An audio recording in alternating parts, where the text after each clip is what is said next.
What's up, YouTube? You guys ready to dive deep? Let's dive into all things economics. How is the economy going to affect the crypto market? What are we witnessing with the Feds raising interest rates, tightening their balance sheets? Are we headed towards a Great Recession? Quite possibly the Great Depression. I definitely think so. I want to talk about why I think that 50% of altcoins have already put in their lifetime all-time high. I think we're going to head in towards one of the worst crypto winners that we've seen in quite a long time. So if you guys are ready, buckle up those seats, down those diamond hands, and let's dive deep. And before we get into things, I need to let you guys know that this video is for entertainment purposes only. I'm not a financial advisor. I'd never advise you buy, sell, trade, or hodl any cryptocurrency. You always need to consult with your own financial advisor before making any investing decisions. And special shout out to Joe Brown from Heresy Financial. If you guys have not saw his YouTube channel, swing over and check it out because I get a lot of my information from him, and it's a great source of great information. Ready? Let's get it. If we swing over to the Federal Reserve's website and we take a look at the Federal Reserve's balance sheet, taking a look at 2018, 2019, pretty much in December of 2017, beginning of January 2018, when we went into the last crypto winter, or when the last bull run ended and we pretty much went straight into a crypto winter, that was the Feds tightening their balance sheet. So we can see when the curve started to flatten. I mean, even when the curve was flattening, we were still going into the bull run. Like the bull run was still accelerating through this time. Right now, it's not like the curve was plateaued and we were going straight. The curve was still going straight up, parabolic. Now we're not only about to flatten the curve, but we're about to taper and bring that curve down. I have been adamantly tracking Bitcoin's correlation to the S&P 500. These are my areas where I think that if the S&P continues to come down, this is exactly where it's going to bring Bitcoin down to 36 to 38K. If the S&P breaks below this key area of support, which we're already now sitting at 36K. If we break down to this level, if the S&P touches down to this orange line right here at about 3,800, I think we'll see Bitcoin get around 34 to 36K, and you guys can see the list goes on and on. There has never been a time in history since the 2018 bull run that the S&P hasn't corrected and brought Bitcoin down with it. Now, the plus side to that is, if we go back in the past and we take a look at times where the S&P fell 34% and brought Bitcoin down 50%, heck, there was times over here in altcoin season when the S&P moved 3.5% and brought Bitcoin down by 45%. So I think that we are at a point in the game where the Federal Reserve is in a very, very bad position. They have no choice but to raise interest rates. Every single time they've ever tried to raise interest rates and tighten their balance sheet, there is always an excuse for them to print more, because it starts putting so much pain and so much pressure on the economy when these legacy businesses, whether that's JP Morgan Chase, Bank of America, GM, American Airlines, when these big legacy players that generate a ton of money for the economy start to say, hey, we need bailouts, the Feds are going to be looking for any excuse imaginable. C19 being a perfect example, right?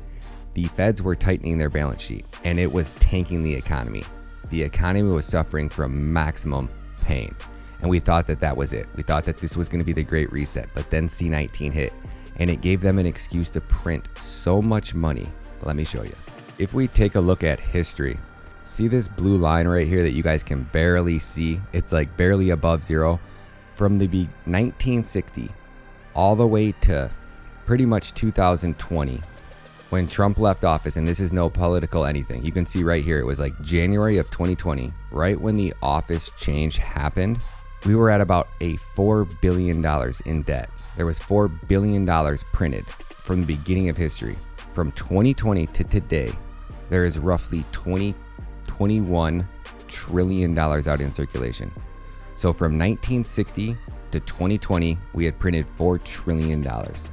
From 2020 to 2022, we had printed $21 trillion. So when we take a look at Bitcoin and Bitcoin's market structure, do I think Bitcoin's going to break below 29K? It might. There are big enough players that could liquidate a lot of Bitcoin and put other players that may be leveraged and in over their heads. These elite players like China would love to liquidate a bunch of over leveraged Americans and buy up that Bitcoin for pennies on the dollar. So keep in mind, there are definitely big enough players that could strategically sell Bitcoin and really tank the market, but they would have to do that in a coordinated way, I think, without tipping off any players. We also have Luna sitting on the sidelines. Luna pledged to buy $10 billion worth of Bitcoin to back UST, and I think that Luna hasn't been buying like they said they were going to, because I think they're waiting for the S&P to really fall down and Bitcoin need a lifeline. I think there are several big players that are sitting on the sidelines with lifelines on standby, waiting for a big move to the downside so they can get in. I find it hard to believe that anybody that doesn't have a limit buy order at 26,500, if you don't have one down at that level, I think that when Bitcoin, and that's a huge if Bitcoin does get bearish enough to where it starts to free fall, there's some capitulation, maybe, just maybe you see a wick down to 26, but you're gonna have to see minor capitulation. If you swing over to my website, ryan-matta.com, you can see the countdown to the next Bitcoin halving. Obviously, it's based off of blocks and it's not going to be at this exact second, but it should be very, very close to this date. Anytime we are 2 years out from a Bitcoin bull run, it's almost like miners sell. I don't know why it feels that way, but it just feels like the entire market knows that 2 years out from a Bitcoin halving, there's a lot of downward pressure.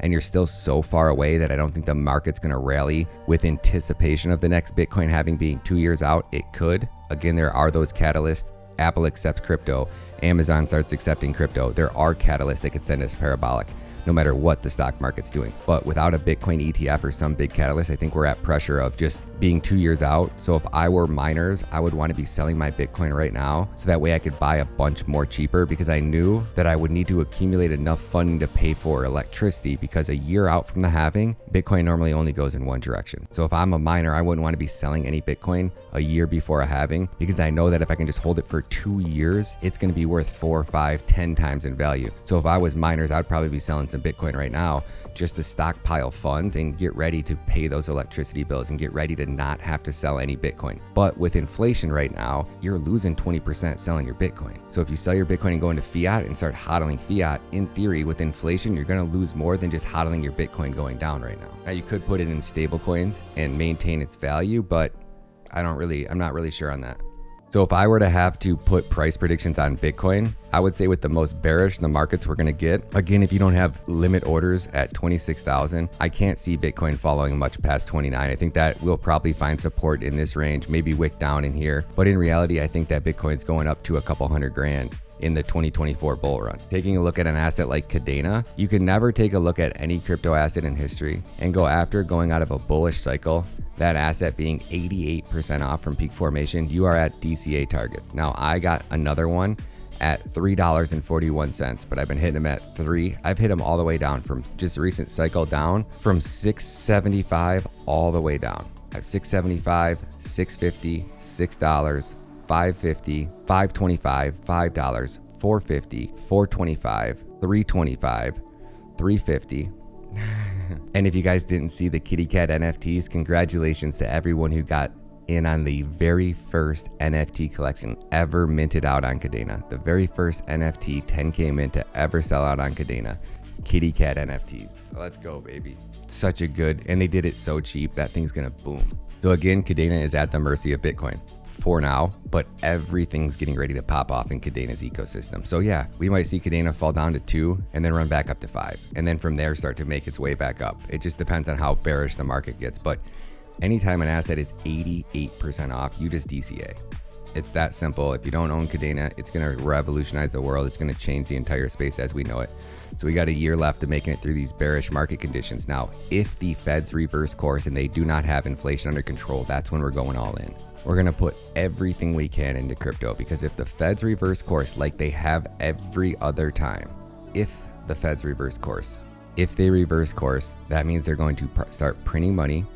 And what it means when they're lightening their balance sheet is, in order to give the government money, the Federal Reserve buys bonds and they buy treasury and they buy debt. So when the Feds need to lighten their balance sheet, what they are doing is they're selling bonds back off into the market. The bonds, because there's more bonds entering supply, it's going to push the market down on purpose. And they have no way to get inflation under control without raising interest rates. Now, if they need to bail somebody out, the airlines, Bank of America, Chase Bank, they don't care about you and me at all. They don't give a shit about retail. They don't care about the housing market. All they care about is protecting these big legacy players the elites and the richest of the rich. And when they need to bail them out, if inflation is not under control, we're going to go into hyperinflation. But in the process going into hyperinflation, this market is going to explode. Assets are going to explode, and it's the middle class that don't own any stocks, that don't own any crypto, that are going to suffer the most, guys. You can already feel it in the gas pumps. You can just tell by, like, I went to McDonald's the other day. I actually was out running around all day, and I ate fast food 3 meals. $75 for me to eat freaking fast food. And granted, I have my little man, so I got him a couple meals too, but that still is outrageous. 75 bucks in a day on fast food. And granted, I got some, not just necessarily fast food, I went to a restaurant, it was like 20 bucks, but still, that's outrageous. Outrageous. So all I can say, guys, is get ready for some pain. But when the pain is coming from you DCing into the greatest assets in the crypto space, ones like Cardano that are really going to revolutionize the world, ones like Bitcoin that have the biggest lobby in crypto, the most vocal, they have senators. Bitcoin and Cardano are going to be brother and sister, and they're going to be one freaking force to reckon with. Love you guys. Peace.